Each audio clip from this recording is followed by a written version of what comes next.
வணக்கம். இன்றைக்கி நம்ம பார்க்க போகிற சமையல் ஒரு அருமையான சட்னி ரெசிபி தான் பார்க்க போகிறோம்.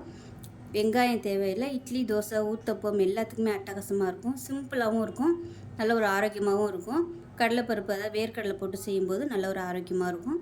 நல்ல வாசனையாக இருக்கும் இந்த சட்னி. வாங்க அதை எப்படி செய்யலாங்கிறத பார்க்கலாம். ஒரு பேன் எடுத்துக்கலாம். கொஞ்சமாக எண்ணெய் விட்டுக்கலாம். எண்ணெய் சூடானதும் 2 டேபிள் ஸ்பூன் வேர்க்கடலை சேர்த்துக்கலாம்.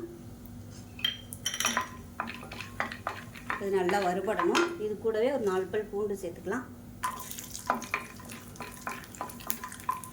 இப்போ 2 வரமிளகாய் சேர்த்துக்கலாம். மீடியம் சைஸாக 2 தக்காளி சேர்த்து நல்லா வதக்கி விட்டுக்கலாம். தக்காளி வதங்குறதுக்கு கொஞ்சமாக உப்பு சேர்த்துக்கலாம். தக்காளி நல்லா மசிஞ்சு வரணும். இப்போ பாருங்கள், தக்காளி நல்லா மசிஞ்சு வந்துருச்சு. கமத்திடலாம். ஆற விட்டு அரைச்சிட்டு பார்க்கலாம்.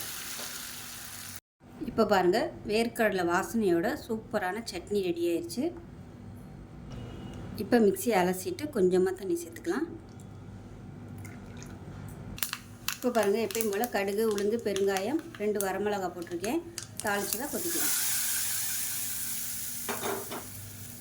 அவ்வளோதான். ரொம்ப சிம்பிளான ஒரு ஆரோக்கியமான வேர்க்கடலை போட்ட தக்காளி சட்னி ரெடி ஆயிடுச்சு. வெங்காயம் தேவையில்லை. டேஸ்ட் அட்டகாசமாக இருக்கும். செஞ்சு பாருங்கள். செஞ்சு பார்த்துட்டு எப்படி வந்துச்சுங்கிறத சொல்லுங்கள். வீடியோ பிடிச்சுன்னா லைக் பண்ணுங்கள், கமெண்ட் பண்ணுங்கள், சேனலை சப்ஸ்கிரைப் பண்ணுங்கள், பக்கத்தில் பெல் பட்டனையும் ப்ரெஸ் பண்ணுங்கள். நன்றி.